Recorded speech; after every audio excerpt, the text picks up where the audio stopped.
Last Father's Day began like any other. I awoke early, eagerly awaiting my wife, Lily, and our teenage daughters to join me. Every year on Mother's Day, I showered my wife with mimosas for breakfast, a delectable cheese platter for lunch, and her favorite steak dinner in the evening. As our girls grew older, I assumed complete responsibility for Father's Day preparations myself. However, last year was different. On that fateful day, I patiently waited for Lily to wake, my stomach rumbling with anticipation. When she finally emerged, she greeted me with a warm kiss before embarking on preparing our family breakfast. Afterwards, we ventured out for lunch at a quirky cafe that offered Doctor Who-themed sandwiches. My wife, the meticulous organizer, meticulously manages our family's schedule, ensuring that every event from holidays to birthdays are meticulously recorded on our calendar. While I am often oblivious to these details, she had noticed that my birthday fortuitously coincided with Father's Day that year. Not surprisingly, she teased me about receiving double the presents, promising something special. I planted a kiss on her cheek, secretly hoping for a little something extra. Oftentimes, her playful hints during our intimate moments were merely a playful tease. Yet, on this particular day, the favors she bestowed were more than mere flirtation. They were given unconditionally. While not naive, I felt a genuine surge of excitement, believing that perhaps this year my birthday would bring an extra treat. As days turned into nights, however, a shift became evident. My wife, once so steadfast, began to behave differently. She worked late hours, dressed more elegantly for her job at the bakery, and even started wearing makeup with newfound frequency. A sense of unease crept over me when she began going out alone on Fridays, a deviation from our usual routine of prioritizing each other's company above all else. Our marriage had always felt solid, and we had never felt the need for excessive socialization. A quiet night at home was our preferred way to spend time together. When I saw her dressed up that Friday in a new skirt, sheer stockings, heels, and hair that appeared to have been freshly styled at a salon, I assumed we had plans. I whistled, hoping for an evening together, but she informed me that she was going out with her coworkers. Surprised, I inquired why she had not mentioned it earlier. She seemed flustered, apologizing, and claiming that she had been asked last minute. I scrutinized her, wondering how she had managed to prepare herself so swiftly. My frustration grew as I began to doubt her honesty. Yet, the thought of her being unfaithful seemed impossible. She presented herself as the epitome of a suburban housewife and mother, and our intimate life was as fulfilling as ever, which only added to my confusion. She dismissed my suspicions, claiming she had worked a half day and simply wanted to look nice. I was speechless as she rushed out the door, leaving me behind in silence. She did not return home until close to midnight, her hair hastily tied up. The notion that she had been with her coworkers vanished from my mind. She ignored me, heading straight for the shower. Something was amiss, but I could not pinpoint what. On the surface, everything appeared perfect, but deep down, I sensed that trouble was brewing. My suspicions were amplified by my experience in retail, where I had developed keen observational skills and the ability to read situations accurately. Saturday arrived, and I headed out early for work. Oddly enough, my wife did not wake to bid me farewell, which she typically did. Upon arriving at the store, Alice, the vibrant morning barista with fiery red hair and piercing blue eyes, was waiting by the entrance. I had always found redheads intriguing, despite my contentment within my marriage. "Hey, Derek," she called out as I approached the still locked doors. It was approximately 30 minutes before opening time. Alice had previously expressed her discomfort with working alongside the night crew. "Morning, Alice," I replied, unlocking the doors. "You okay, Derek?" "You seem a bit down today," she observed. "Just got a lot on my mind," I admitted. She gave me a curious glance but did not pry further. "Hang tight," she offered. "I'll get you some of our best coffee." I forced a smile and nodded. "Sounds good. I'll be in shortly," I replied. I secured the doors and proceeded with my usual rounds on the sales floor, checking in with the department managers, even though it was not strictly necessary. My team operated seamlessly, but I enjoyed chatting with them and promoting a positive atmosphere. I believed it made a difference, and I think they valued it. My final stop was the cafe, where Alice had my large black coffee waiting for me. "Here you go," she said, handing it over. "Megastore's finest brew." "Thanks, Alice," I replied, pushing a couple of bills across the counter. "Keep your money, boss," she insisted. "I can't take chances, Alice," I replied. "I cover my own expenses. The last thing I need is someone making a fuss with corporate over a $2 coffee." She gasped. "Derek, I would never do that." "I know, but still," I explained, "you'd be surprised what people complain about." "It's not worth the hassle," she agreed, nodding. I waved her off and took a sip. While some employees probably got free coffee from time to time, it wasn't worth the effort to monitor it. My job came with enough stress without having to chase down free coffee. The day passed uneventfully, the most notable occurrence being an elderly woman attempting to steal bird and cat food. It provided a momentary distraction from my worries at home. When I returned that evening, my wife and daughters were heading out to a concert with friends. They had planned the outing, but I had forgotten. I had been so preoccupied that it had slipped my mind. I hoped to talk to Lily later that evening to resolve the tension between us, unaware that the worst was yet to come. The events of the previous night continued to haunt me, and I couldn't shake the feeling that something was amiss. That evening, I decided to check her email, but to my disappointment, I found nothing out of the ordinary. She hadn't received any significant messages, at least none that revealed my deepest fears. I couldn't access her text messages or call log, and searching her clothes for clues proved equally fruitless. She had already done her Saturday laundry, so there was nothing to be found. Frustrated, I gave up and went to bed after watching a movie, but I still felt uneasy. When my birthday and Father's Day arrived, I began the day in my usual manner: toast, coffee, and a peaceful morning on the porch.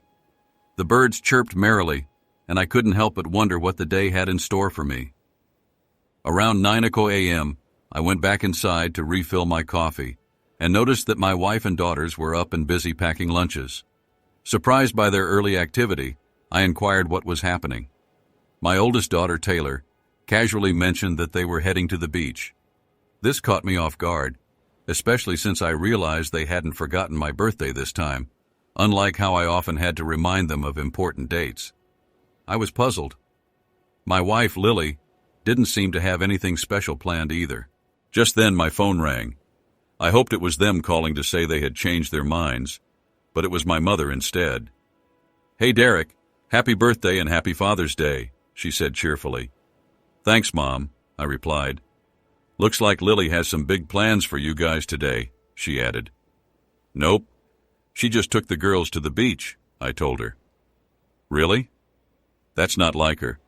I figured she'd whip up something special for breakfast and make the day all about you," she commented. "Yeah, I'm not sure what's been going on lately. She's been acting strange for a while now," I admitted. "Well, don't worry about it too much, sweetheart. She probably has something special planned for later. I've got to head off to church now." "Love you, Derek." "Love you too, Mom," I said, hanging up the phone. Her eternal optimism and close bond with Lily always warmed my heart, especially after Dad passed away a few years back.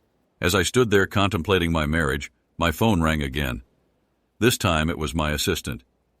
"Hey, Derek, there was an incident at the coffee shop this morning. What happened?" "Was Alice involved?" I asked.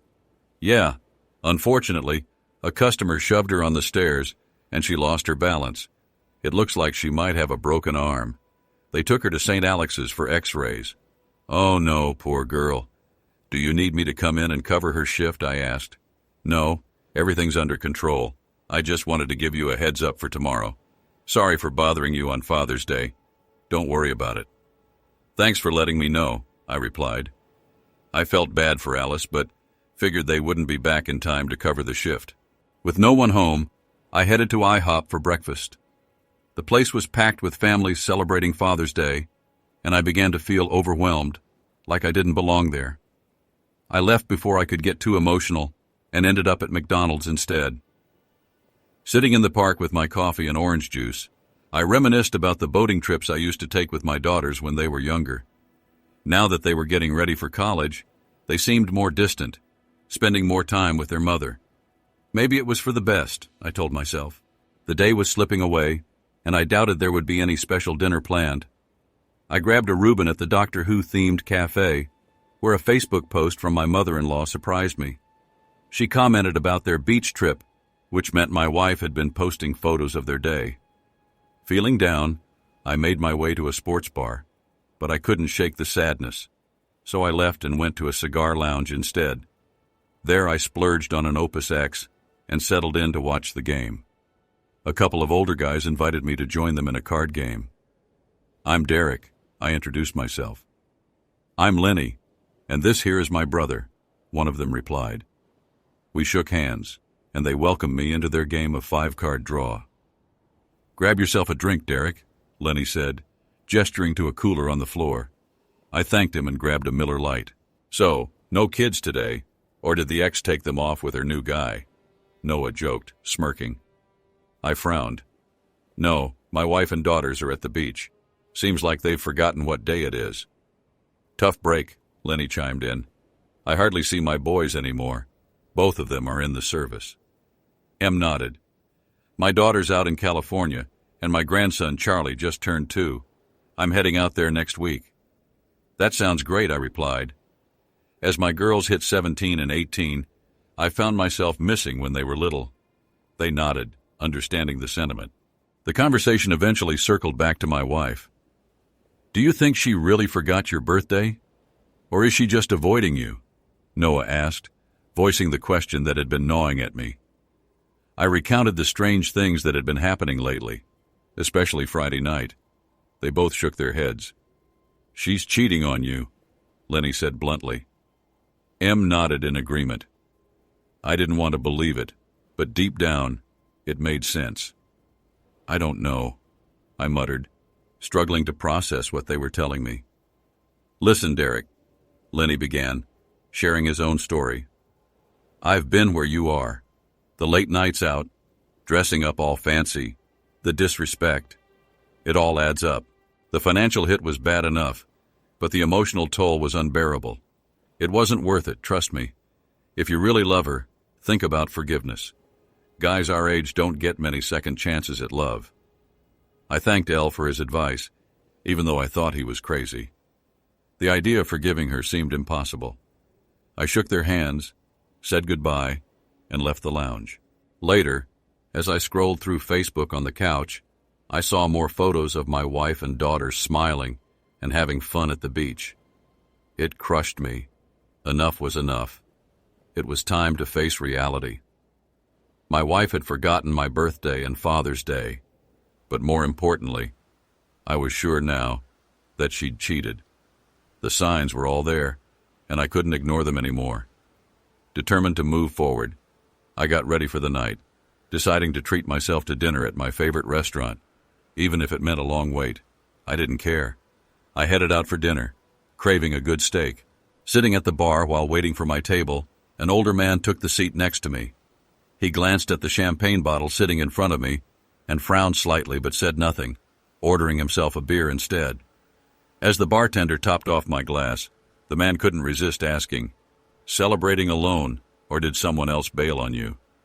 "Just me," I replied with a small smile. He nodded, taking a sip of his drink. "I'm waiting for my family," he said.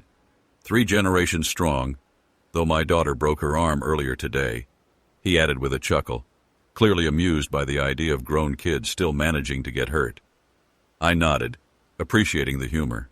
"Looks like I'll be cooking solo for a while. My wife needs to take care of Alice and Lisa, so she'll be leaving me to my own devices for a bit," I said.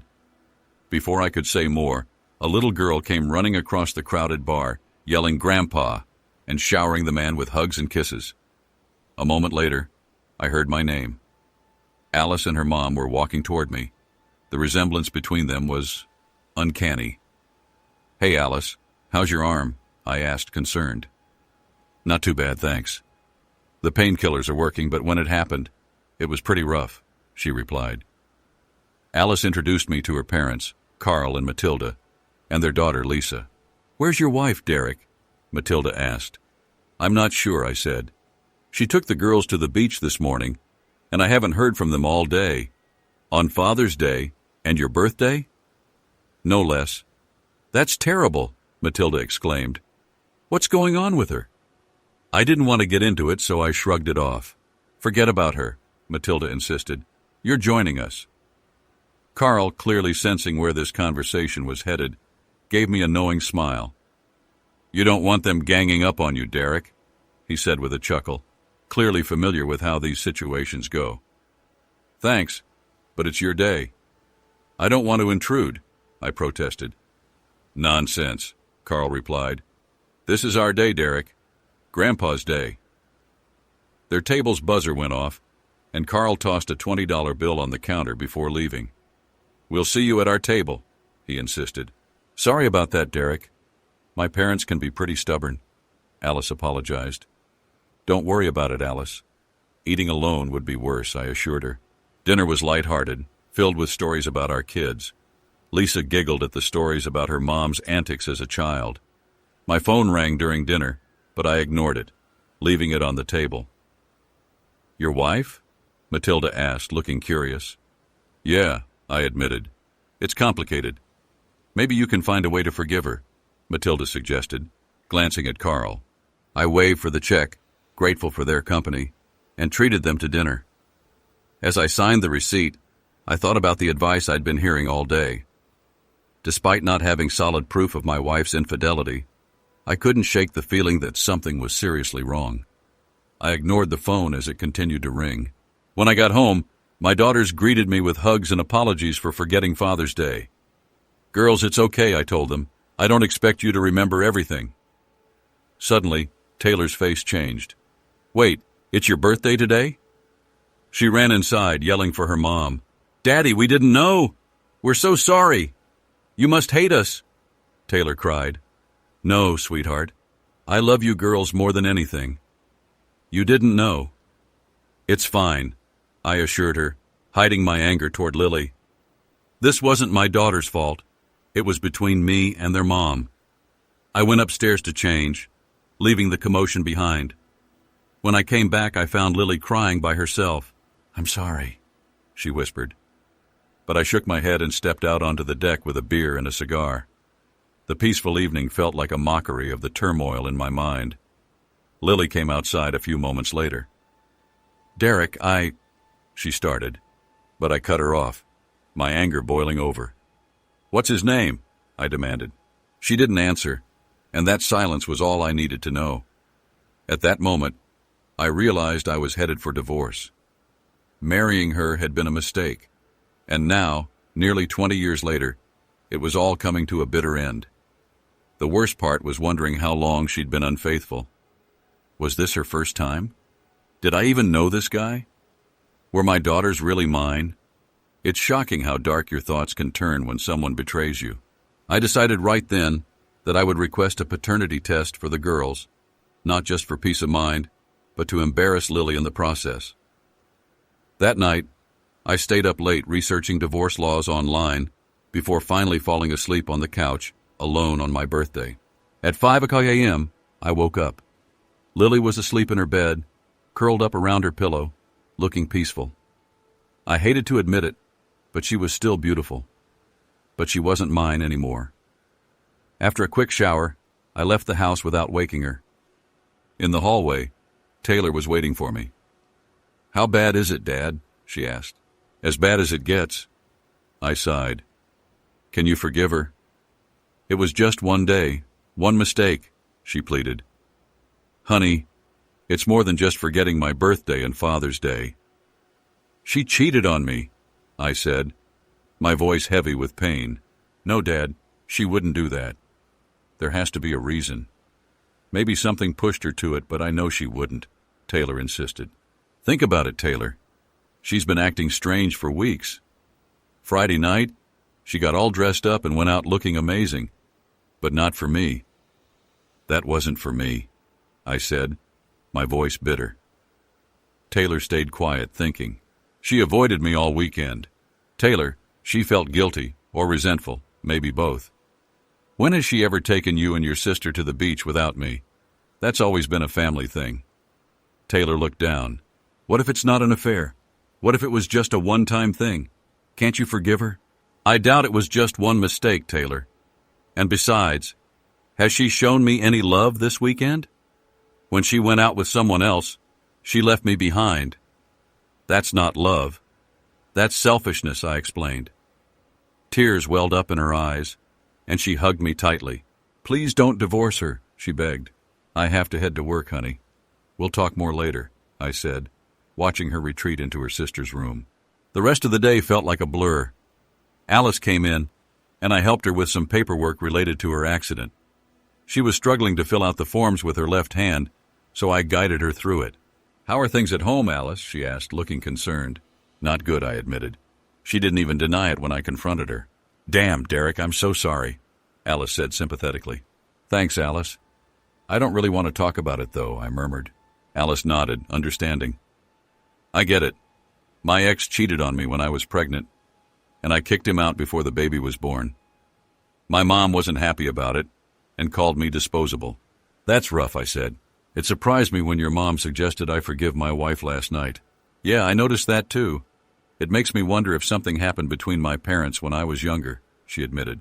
Well, if they're happy deceiving each other, that's their problem. I don't trust liars, I said, my voice hard.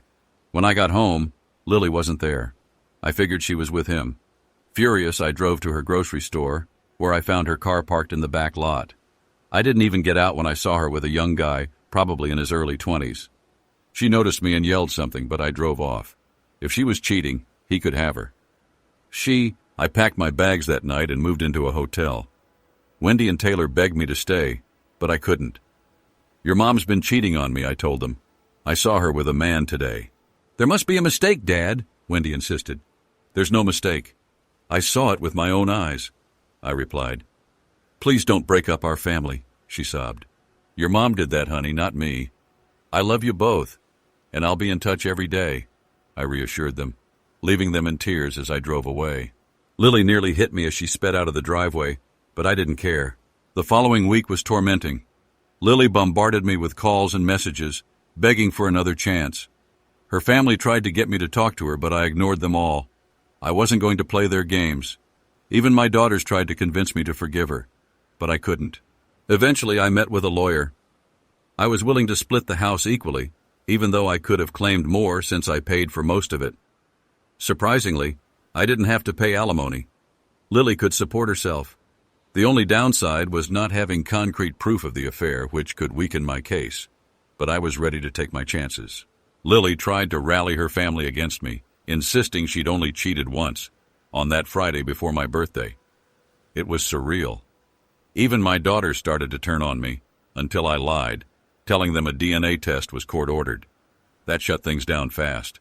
Then a letter from Lily arrived, admitting to a fling with a 20-year-old. That was all the proof I needed.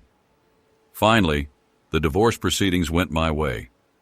Despite her resistance, the judge approved the terms I proposed, and the divorce was set to finalize in 60 days. After that, I was isolated. Even my mom stopped talking to me, siding with Lily. It hurt, but I stood my ground. I called my daughters every day, leaving messages even when they didn't respond. I wasn't going to let them forget about me. One bright spot was my Sunday coffee with Alice and Lisa. We'd meet at a nearby coffee shop, and while Lisa watched cartoons, I'd talk to Alice about everything I was going through. Your daughters will come around, Derek, Alice reassured me. Living with your wife. Who knows what she's been telling them? I hope so. I just miss them so much, I said, feeling the weight of it all. The following week, I returned to the same coffee shop at my usual time, settling in with a book when I heard a familiar voice. Hey, stranger, Alice said with a smile. I looked up and waved her over. Are you stalking me, or is this just part of your Sunday routine? She teased as she sat down. Nope. I live nearby. I like to come here for coffee and some reading on Sunday mornings. It gets a bit lonely at home, I admitted. We talked about the neighborhood, catching up on small things, and then went our separate ways.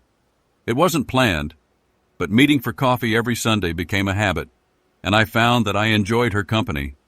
Lisa was a joy to be around, too. On the day the divorce was finalized, I knocked on the door of what used to be my house. Lily answered, her eyes red from crying. Without saying, Derek, why couldn't you just forgive me? She pleaded. I looked her in the eye. Did you love me when you were with him? Did you love me when you ignored me on my birthday? If that's what love looks like to you, then we were never on the same page. I never wanted this to happen, she sobbed. And I never wanted a cheating wife, I shot back. But here we are. She tried to speak again, but I cut her off. You didn't just break my heart. You turned my own mother and daughters against me. I'll never forgive you for that. You're overreacting, she countered. If you don't make things right with our family, I'll make sure every man you date knows what you did. I don't need anyone else, she snapped. Wrong answer, I said, getting up. I'll find other ways to make you regret it. As I turned to leave, she grabbed my arm. It's not my fault, she cried desperately. Oh, really? Did I cheat on you? I pulled my arm free. You've set an example for our daughters, showing them it's okay to cheat and call it a mistake. Well, I'm not going down because of some guy who made you feel attractive again. Rot in hell, Derek, she spat as I walked out the door, unaffected by her tears. A few weeks later, Alice knocked on my office door. Got a second, Derek? Sure, come on in, I said, curious about the look on her face. Derek, does the company have any rules about dating coworkers? She asked, and my stomach dropped. I had been thinking of asking her out myself, but now it seemed I was too late. No, but we have strict policies about harassment or favoritism, I explained. It's meant to protect everyone involved. Good, she smiled, leaving her address and phone number on my desk. Let's have dinner tomorrow night. Lisa will be joining us. I couldn't help but grin. Sounds perfect, I replied. Later that day, I left a voicemail for my daughters. Hey, it's Dad. Hope you and your sister are doing well. Nothing much here except a coworker asked me out. Love you both. Call me soon. I knew that might stir things up with Lily, but I didn't care. It was time for me to move on. I was grateful Alice had made the first move. Not only was she beautiful, but she had a kind heart, and her daughter was a delight. Things were finally starting to look up. 15 minutes later, my phone buzzed with a text from Lily. Already dating? You're such a fool. I chuckled at her reaction. I wasn't about to mourn the end of my marriage to a cheating wife. At 41, I still felt young enough to find love again, maybe even have more kids. Alice, being in her 30s, might want that too. It was early to think about such things, but I knew it might be a priority for her as a single mom. As for me, I hadn't been with anyone in months. The next evening, I showered, shaved, and dressed casually for my dinner with Alice. I checked myself in the mirror, still in good shape, no extra weight, and my brown hair hadn't gone gray yet. I had a well-paying job and savings, so I figured I was a decent catch for someone like Alice. When I arrived at her house with flowers, wine, and a stuffed bear for Lisa, I was nervous. Alice opened the door, and I was taken aback. Her red hair fell in soft curls around her shoulders, and her sundress showed off her legs. Barefoot, her hot pink toenails matched her fingernails. Did I pass the test? She teased. God, yes, I blurted out, laughing at my own words. She chuckled, accepting the gifts and ushering me in. Lisa was glued to the TV, but her face lit up when I handed her the stuffed bear. I knelt beside her and smiled. This is for you. Her eyes sparkled with delight as she grabbed the bear, rushing off to show Alice.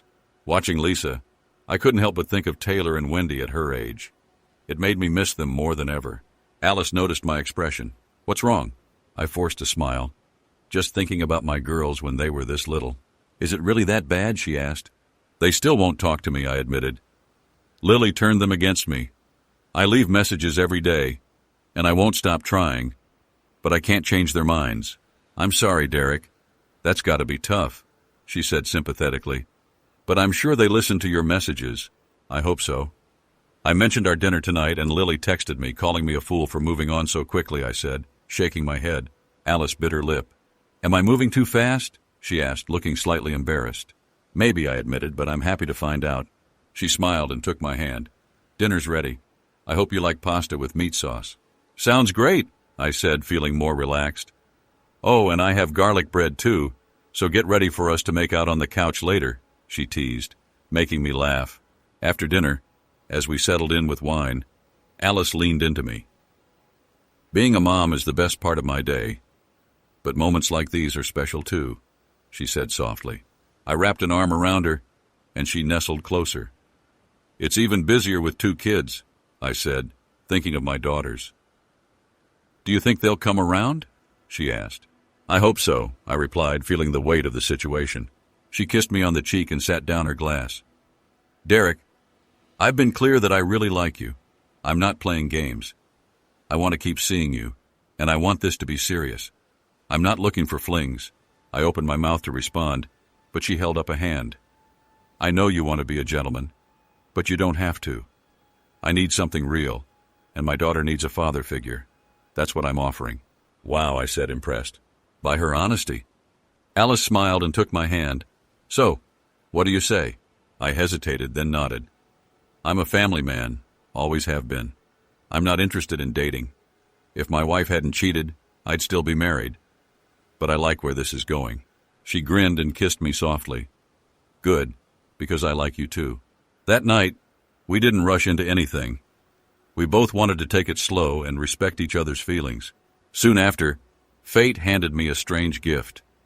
The guy who had contributed to the end of my marriage applied for a night manager job at my store. I recognized him instantly. On a second shift, I left a 40-inch TV in his car, one that matched the stock we had just unloaded. The next morning, I casually walked him to his car. When we saw the TV, I was surprised. "Did you buy that TV?" I asked, playing dumb. "No, Derek, it's not mine. I don't know how it got there," he stammered. "Let's head back to the store and figure this out," I suggested. Back at the store, I covered the security cameras, knowing there was no night crew. He was panicking, insisting he was innocent. As I called the police, he got off with a misdemeanor and community service. But his job was gone, and that was enough for me. A few weeks later, on a chilly Saturday morning, I parked beside Alice's car. She was waiting for me, and as I walked up, she greeted me with a kiss. "Dinner tonight still on?" I asked. "Absolutely. I'm making something special," she replied, smiling. Before I could respond, I heard a familiar voice behind me. "We need to talk about the girls in college." It was Lily, looking irritated. Alice shot her an annoyed glance as I turned around. "They can go wherever they want." "I've handled the finances," I said coolly. "But thanks to you, they won't talk to me." Lily claimed the girls were worried I wouldn't cover their tuition. I said frustration building. Alice couldn't help but laugh. "Lost them in the divorce, huh?" she quipped, earning a sharp glare from Lily. "You've ruined everything, Lily," she shot back at me. "One mistake, and you've cost me my marriage, my family, my daughters, and even my mother. You better not even think about dating anyone else. I'll make sure you never have a second date," she threatened. Alice's reply was quick and cutting. "No one's lining up to date a cheating woman unless they're after something easy." I started to walk away toward the store, but the shouting behind me made me turn around. Alice had stepped right up to Lily, pinning her against the car. "Stay away from my man," Alice snapped, jabbing a finger at her. I rushed back, pulling Alice away. "Stop it, Alice." "She's not worth it," I said, trying to defuse the situation. "You heard me, Lily," she spat, storming off. "Please, Lily, just go. It's over, and that's on you," I called after her, watching her leave in tears. I caught up to Alice, taking her hand. "I'm sorry, Derek. I got way too territorial," she admitted. "No worries. Parking lot fights are great for the ego," I joked, and we both laughed as we headed inside. Later that day, I got a call from my mom, but the call dropped. Unexpectedly concerned, I rushed over to her house, ignoring Alice's calls. When I arrived, the ambulance was already gone. I found out at the hospital that she had passed away before even reaching the ER. Sitting alone in the lobby, I thought about her final words, the ones I'd never get to hear again. My phone rang. It was Alice. "Hey," my voice barely holding steady. "My mom just passed away," I said. "Oh, Derek, I'm so sorry," she replied, her voice full of concern. "Do you want me to come over?" "Yeah, I don't want to be alone right now," I admitted. "I'll be there as soon as I can," she reassured me, and I was grateful to not face this alone. Instead of heading home, I found myself driving to my old house. I needed to speak to my daughters, no matter how things stood between us. Their cars were parked in the driveway, and a wave of apprehension washed over me. At least Lily's car wasn't there. I wasn't ready for that confrontation. I walked upstairs and found Taylor in her room. "Daddy?" she exclaimed. But her joy was short-lived as Wendy appeared behind her. "Did you come here to beg?" "You can leave," Wendy snapped. "Grandma had a heart attack this morning." "She passed away," I said, my voice breaking the tension. They both gasped, stunned into silence. "I just thought you needed to hear it from me," I added quietly. With that, I turned and left, ignoring Wendy's call for me to wait. I couldn't face more conflict. I drove to the lake where we used to spend family days, hoping for some peace. The chilly breeze and still waters provided a small measure of comfort, but soon I felt the tears well up again, not just for my mom, but for the wedge driven between me and my daughters. What had I done to make them resent me so much? Lily had shattered our family, but they couldn't see that. Lost in thought, I didn't hear them approach until it was too late. I turned to see Lily and the girls standing nearby. "How did you find me?" I asked, turning back to the lake. "You forgot to turn off your location sharing on your phone," Lily replied quietly. "Derek, I'm sorry about your mom," she added, her voice soft. "Yeah," I muttered. "Do you regret her passing or turning her against me?" She fell silent. "Just leave me alone. I can't handle this right now," I said, my emotions overwhelming me. "I'll never forgive you." Lily's voice wavered.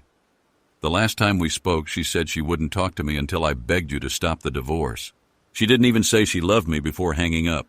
"I'm so sorry, Derek," she said again before turning to leave. But Wendy's voice cut through the moment. "Dad, we're sorry too. Please forgive us for being so rude." Both girls rushed over, hugging me tightly, and we cried together. "It's not your fault, girls," I said tearfully. "Your mother's actions broke us apart." "We're sorry, Dad," Taylor whispered. "We just wanted you to forgive her. She loves you." "It's obvious. Not enough to stay faithful," I replied sadly. "I'm sorry, girls. I love you both, and I need you. You're heading to college soon, and I'll miss you. Let's not waste more time." "We won't shut you out anymore, Daddy," Wendy promised. "I just wish Grandma had the chance to hear that," Taylor added, her voice full of regret. "Come with me, girls," I said. "You haven't seen my new place yet. Let's grab some pizza on the way." When we pulled into my driveway, I saw Alice's car. I had completely forgotten she was coming. "Looks like you'll meet Alice," I told the girls. "Is she your girlfriend?" they asked in unison, making me laugh. "Well, we just started dating," I said, feeling a bit embarrassed. "Look at him blushing," Wendy teased. "So cute."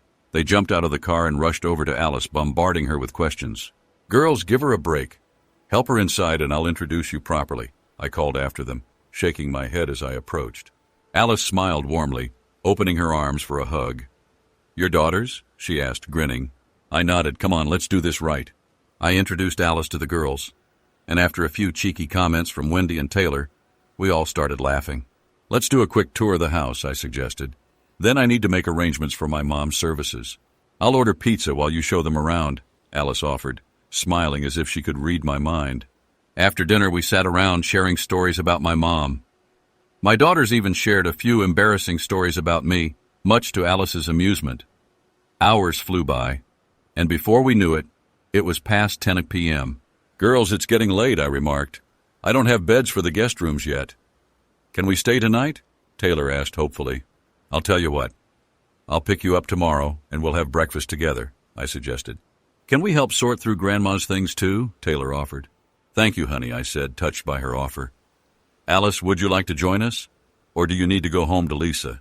"She's with my parents," Alice said. Taylor perked up. "Who's Lisa?" "She's my 4-year-old daughter," Alice explained, and the girl's eyes lit up. "Oh, we have to meet her soon," Wendy said excitedly. Alice chuckled. "Someday soon, I promise." Back at the house, Alice and I snuggled up on the couch. "They're great girls," she said, resting her head on my shoulder.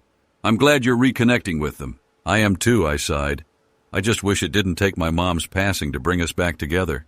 With Alice wrapped in my arms, I fell asleep, feeling a sense of peace for the first time in a long while.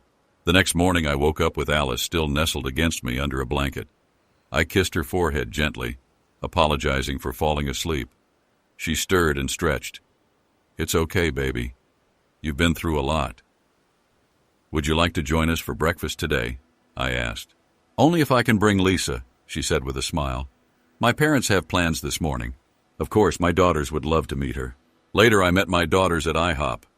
Lisa and Taylor hit it off as soon as we walked in.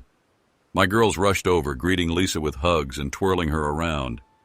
Lisa giggled in delight. "We'll take her to the bathroom," the girls announced in unison, whisking Lisa away. I turned to Alice, grinning. "Think they'll get along?" She laughed, playfully nudging me. "I hope they stay friends for years to come." It was just the start, but Alice's commitment to something long-term reassured me. Over breakfast, my daughters and Lisa bonded quickly, talking about everything from cartoon tunes to their favorite movies. Alice fit in perfectly, and for once, there was no hostility or awkwardness from my daughters. I wasn't sure why, but it felt like a fresh start for all of us. Later that day, after a whirlwind of phone calls, cleaning out my mom's house, and making arrangements at the funeral home, I finally had a moment to breathe. The girls had returned for dinner, while Alice and Lisa had gone their separate ways after breakfast. Alice had suggested that it might be easier for Lisa not to be around while I was sorting through my mom's belongings. Out of the blue, Wendy looked up at me and asked, "Dad, are you in love with Alice?" Caught off guard, I answered. "We've only seen each other a few times outside of work. It's too early to say it's love." Taylor, ever the skeptic, smirked. "Okay, Dad, but you know those cartoons where girls get all dreamy-eyed and hearts start floating? That's Alice when she looks at you." Before I could object, the girls exchanged knowing looks and declared, "We like her." My heart swelled with joy for a moment, but then anger quickly followed. Setting my pizza down, I headed for the sink to cool off. "Daddy," Wendy's voice softened as she followed me, "how could you shut me out for so long? And now you're okay with this? Do you know how many times I cried after leaving you messages, thinking you didn't care?" "You think I didn't care?" I asked, turning to face her. "I left you messages too. I thought you didn't want to hear them." Taylor stepped in. "It started with Mom," she said. "She said that if you felt distant, you could come back to her, and we'd be a family again. We're really sorry." I looked over at Wendy, and her eyes were filled with tears. She rushed over to hug me. "Dad, we're so sorry. When that didn't work, she told us you'd abandoned us and wouldn't pay for college because you didn't want to stay with her." Wendy added, "She made it sound like your messages during the divorce were just tactics to win in court." "You believed her?" I asked, my heart sinking. Imagine sitting with her every day, hearing her defend one mistake against 20 years of marriage. "Would you forgive your boyfriend for cheating?" There was silence. They couldn't give me an answer. Tears streamed down their faces as we hugged. "I've missed you both so much," I said, feeling the weight of the past lifting. After we embraced, I reminded them, "School's tomorrow. Make sure your mom lets them know about the wake and the funeral.